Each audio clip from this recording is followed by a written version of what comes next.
Начал. Вот ношес очередной готов таежный. Такой помассивнее он. Хочу его проверить сначала на боковые нагрузки. Полный рост снимай.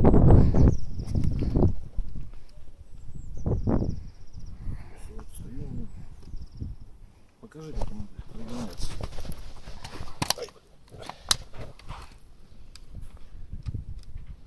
Стой, встань. Он почти не прогинается. Твердый. Ну, он этот, толстенький такой нож. Еще полслоя. Вот это вот еще скопал. Неудобно, конечно. Блин, приятно. Покажу, конечно. Это вот друг Вася.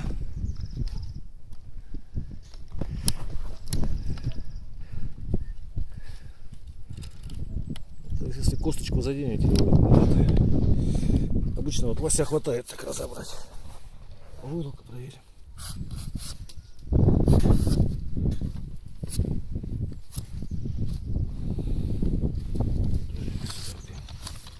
Деревяшечка где-то была. Вон она. Это береза сухая.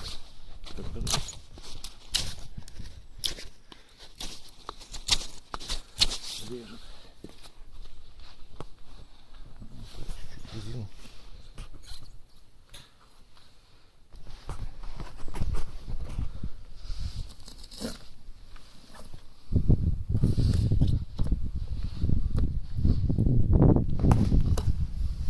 Тоже розетку засела. Видно, да, он двумя пальцами, то есть своим весом буквально режет.